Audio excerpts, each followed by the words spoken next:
السلام علیکم ورحمۃ اللہ۔ پیارے بھائیوں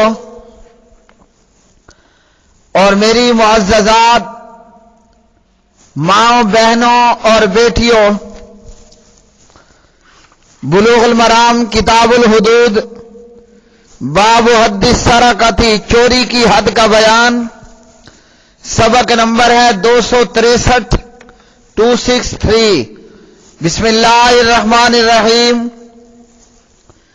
ان رافع ابن خدیج رضی اللہ تعالی عنہ قال سمعت رسول اللہ صلی اللہ علیہ وسلم یقول لا قطع فی ثمر ولا فی قطر، رواہ المذکورون وصححہ ایضا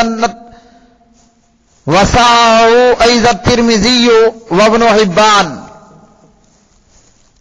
حضرت رافع بن خدیج رضی اللہ عنہ راوی فرماتے ہیں کہ نبی علیہ السلام کو فرماتے سنا، پھل اور درخت کی گری چیڑ کے چرانے میں ہاتھ کاٹنے کی سزا نہیں ہے۔ پھل اور درخت کی گری یعنی چیڑ کے چرانے میں ہاتھ کاٹنے کی سزا نہیں ہے۔ اس حدیث کے ظاہری معنوں سے امام ابو حنیفہ اور ان کے اصحاب نے یہ نتیجہ نکالا کہ جو پھل ابھی درخت پر ہوں اور تر ہوں اور وہ محفوظ جگہ میں ہوں یا غیر محفوظ جگہ میں، ان کی چوری میں ہاتھ کاٹنے کی سزا نہیں ہے۔ اور جمہور علماء نے یہ کہا کہ اگر یہ چیزیں غیر محفوظ ہوں تو پھر سزا نہیں، ورنہ چوری ہوگی اور ہاتھ کاٹنے کی سزا ہوگی۔ اور اسی طرح درختوں پر موجود پھلوں کے حوالے سے آگے بھی مزید جو ہے وہ احادیث آتی ہیں۔ اگلی حدیث، ان ابی امیۃ المخزومی رضی اللہ تعالی عنہ قال اتی رسول اللہ صلی اللہ علیہ وسلم بلص قد اعترف اعترافا ولم يوجد معه متاع فقال له رسول اللہ صلی اللہ علیہ وسلم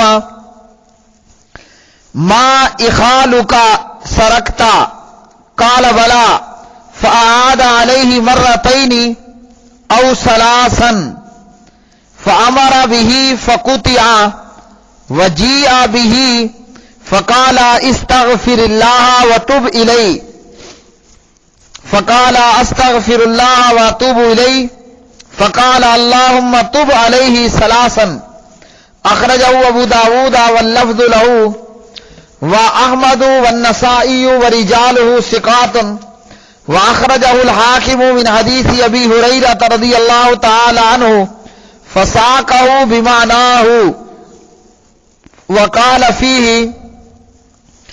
اذهبوا به فاقطعوه ثم احسموه، واخرجه البزار ايضا وقال لا بأس باسناده۔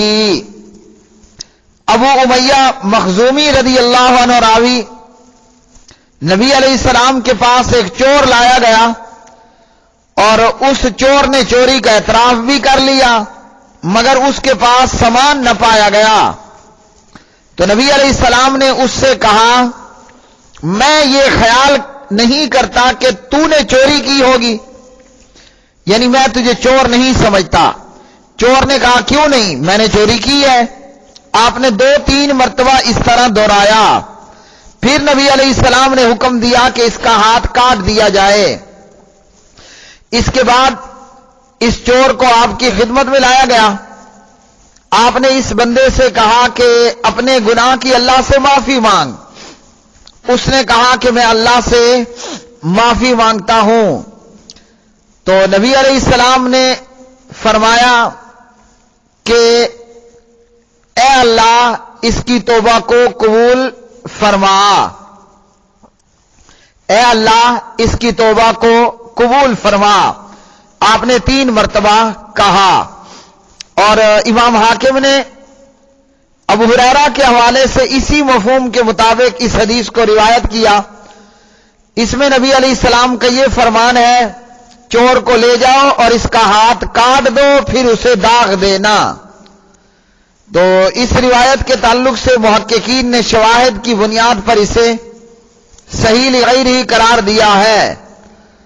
اور اس حدیث سے یہ معلوم ہوا کہ اگر چور اپنی چوری کا اعتراف کر لے، چور اگر اپنی چوری کا اعتراف کر لے، اقرار کر لے اور مال مسروقہ اس کے پاس نہ ہو تو اعتراف جرم پر اس کو سزا دی جائے گی. اور اسی طرح اس حدیث سے یہ بھی معلوم ہوا کہ چوری کرنے کے بعد چوری کرنے والا یا جرم کرنے والا سزا پانے کے بعد بھی اللہ تعالی سے معافی کا طلبگار ہو اور اللہ سے معافی مانگے. اور اس حدیث سے یہ بھی معلوم ہوا کہ جس مجرم کو جرم پر سزا دی گئی اور وہ اللہ تعالیٰ سے معافی مانگ رہا ہے تو دوسروں کو بھی چاہیے کہ وہ اللہ کی جناب میں اس کے لیے معافی کے طلبگار ہوں. اگلی حدیث عن عبد الرحمن بن عوف رضی اللہ تعالی عنہ ان رسول اللہ صلی اللہ علیہ وسلم قال لا يغرم السارق اذا اقیم علیہ الحد رواہ النسائی وبین انہ منقطع وقال ابو حاتم هو منکر. عبد الرحمن بن عوف رضی اللہ تعالی عنہ راوی، نبی علیہ الصلوۃ والسلام نے فرمایا جب چور پر حد قائم کر دی جائے تو پھر اس پر تاوان جرمانہ نہیں ڈالا جائے گا. جب چور پر حد قائم کر دی جائے تو اس پر جرمانہ نہیں ڈالا جائے گا. اسے نسائی نے روایت کیا اور بیان کیا کہ یہ روایت منقطع ہے اور ابو حاتم نے اسے منکر کہا. زبیر الزئی رحمہ اللہ فرماتے ہیں روایت ضعیف ہے. اس حدیث کے حکم میں اختلاف ہے. امام ابو حنیفہ رحمہ اللہ کہتے ہیں اگر چور کے پاس چوری شدہ مال بعین ہی موجود ہو تو اس سے لے لیا جائے گا، ورنہ اس پر حد نافذ کرنے کے بعد اسے چھوڑ دیا جائے گا اور اس پر کسی قسم کا تاوان جرمانہ نہیں ڈالا جائے گا. اور امام شافعی اور امام احمد اور دیگر اہل علم کے نزدیک رحمہم اللہ تعالی اس پر تاوان ڈالا جائے گا. اور ان حضرات کی دلیل کیا ہے کہ جیسے امام ابو حنیفہ رحمہ اللہ وغیرہ، تو ان حضرات کی دلیل یہ ہے کہ نبی علیہ الصلوۃ والسلام کا ارشاد گرامی ہے ہاتھ ضامن ہے اس چیز کا جسے اس نے لیا یہاں تک کہ اسے ادا کر دے. ابو داود اور جامع ترمذی. اور جناب عبد الرحمن بن عوف کی یہ حدیث ضعف کی بنا پر قابل استدلال نہیں ہے، جبکہ اللہ کا یہ ارشاد ہے کہ آپس میں باطل طریقے سے اپنے اموال کو مت کھاؤ. اور نبی علیہ السلام کا فرمان کسی مسلم شخص کا مال حلال نہیں الا یہ کہ وہ اپنی دلی خوشی سے کھانے کی اجازت دے. اگلی حدیث عن عبداللہ بن عمرو بن العاص رضی اللہ تعالی عنہما عن رسول اللہ صلی اللہ علیہ وسلم انہ سئل عن التمر المعلق فقال من اصاب بفیہ من ذی حاجۃ غیر متخذ خبنۃ فلا شیء علیہ ومن خرج بشیء منہ فعليه الغرامة والعقوبة ومن خرج بشيء منه بعد أن يؤويه الجرين فبلغ ثمن المجن فعليه القطع. أخرجه أبو داود والنسائي وصححه الحاكم. عبداللہ بن عمر بن عاص رضی اللہ تعالی عنہما راوی، آپ صلی اللہ علیہ وسلم سے درختوں پر لٹکی ہوئی کھجوروں کے متعلق پوچھا گیا تو آپ نے فرمایا جو ضرورت مند شخص وہیں سے کھا لے اور دامن نہ بھرے، جولی نہ بھرے، اس پر کوئی سرزنش نہیں، اور جو شخص وہاں سے کچھ لے کر نکل جائے اس پر تاوان بھی ہے اور سزا بھی ہے، اور جو شخص کھجور کے کھلیان میں پہنچنے کے بعد اس میں سے کچھ لے جائے اور وہ ڈھال کی قیمت کے مساوی ہو تو اس پر قطع ید، ہاتھ کاٹنے کی سزا نافذ ہوگی۔ تو اس حدیث میں یہ معلوم ہوا کہ اگر درختوں پر لگا ہوا پھل مسافر نے یا آتے جاتے بندے نے توڑ کر اس میں سے کھایا تو اس پر کوئی جرمانہ تاوان نہیں، اور اگر کسی نے اس پھل کو کسی چیز میں بھر لیا اور اس کو جمع کیا اور پھر لے جانے کی کوشش کی اور وہ ڈھال کی قیمت برابر ہوا تو پھر یہ چور ہوگا اور اس کو سزا ہاتھ کاٹنے کی دی جائے گی۔ اگلی حدیث، ان صفوان بن امیہ رضی اللہ تعالی عنہ ان النبی صلی اللہ علیہ وسلم قال له لما امر بقطع الذي سرق رداءه فشفع فيه هلا كان ذلك قبل ان تاتيني به، اخرجه احمد والاربعة وصححه ابن الجارود والحاکم۔ صفوان بن امیہ رضی اللہ تعالی عنہ سے مروی ہے کہ نبی علیہ السلام نے صفوان سے کہا، جبکہ نبی علیہ السلام نے چور کا ہاتھ کاٹنے کا حکم دیا تھا، چور نے چادر چرائی تھی حضرت صفوان کی، اور جب چور کو نبی کی خدمت میں لایا گیا اور پھر صفوان نے کہا، سفارش کی، تو پیارے نبی نے فرمایا میرے پاس لانے سے پہلے ایسا کیوں نہ ہوا کہ اسے معاف کر دیتے۔ حضرت صفوان سوئے ہوئے تھے، لیٹے تھے بیت اللہ وغیرہ میں، چور نے سر کے نیچے سے چادر کھینچ لی، چور پکڑا گیا، نبی علیہ السلام کی خدمت میں پیش کیا گیا، تو پھر صفوان نے کہا کہ میں اسے معاف کرتا ہوں اور درگزر کرتا ہوں۔ آپ نے فرمایا یہ تو نے میرے پاس لانے سے پہلے کیوں نہیں کیا، اور چور کا ہاتھ کاٹ دیا گیا۔ اس حدیث سے یہ معلوم ہوا جب مقدمہ عدالت اور حاکم کے پاس چلا جائے پھر معافی کی گنجائش نہیں رہتی۔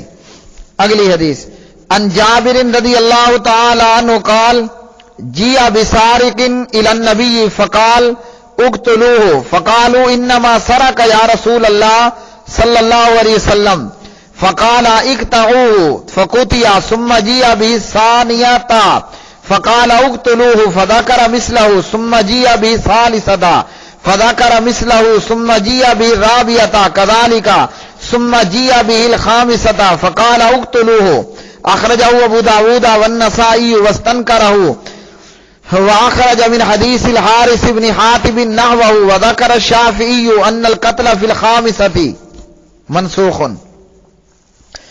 حضرت جابر رضی اللہ عنہ راوی، نبی علیہ السلام کے پاس ایک چور لایا گیا، نبی علیہ السلام نے کہا اسے قتل کر دو، لوگوں نے کہا کہ اس نے تو چوری کی ہے، یعنی قتل تو نہیں کیا۔ آپ نے فرمایا اس کا ہاتھ کاٹ دو، اس کا ہاتھ کاٹ دیا گیا، پھر اسے دوبارہ پیش کیا گیا تو آپ نے فرمایا اسے مار ڈالو۔